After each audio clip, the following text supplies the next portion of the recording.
There's a lot to talk about recycling. But what does zero landfill actually mean when it comes to e-waste?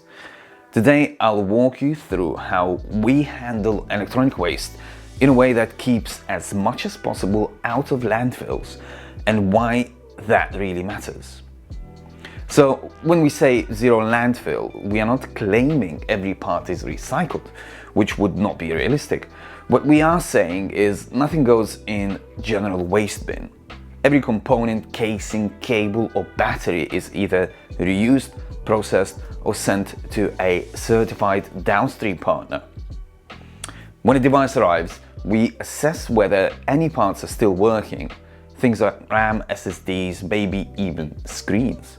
If they do, they are tested and set aside for reuse. The rest gets dismantled and sorted: metals, plastics, circuit boards, batteries.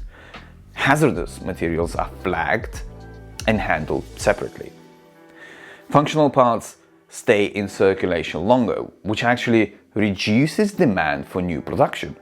Metals are passed to specialist recyclers to extract copper, aluminium and other materials. Plastics get cleaned up and ground down for reuse. And items like lithium batteries or toners go to licensed treatment facilities because those need specialist help.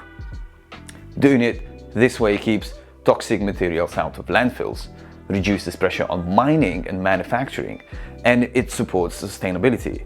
And if our client ever asks where their waste went, we can show them. So zero landfill is not about perfection, it's about accountability, taking time to make sure everything is handled properly instead of taking shortcuts. And in our line of work, those details make all the difference. So if you want to use and benefit from our zero landfill policy, please pop down to our website tfix.co.uk, where you can schedule a collection for electronic equipment to be recycled.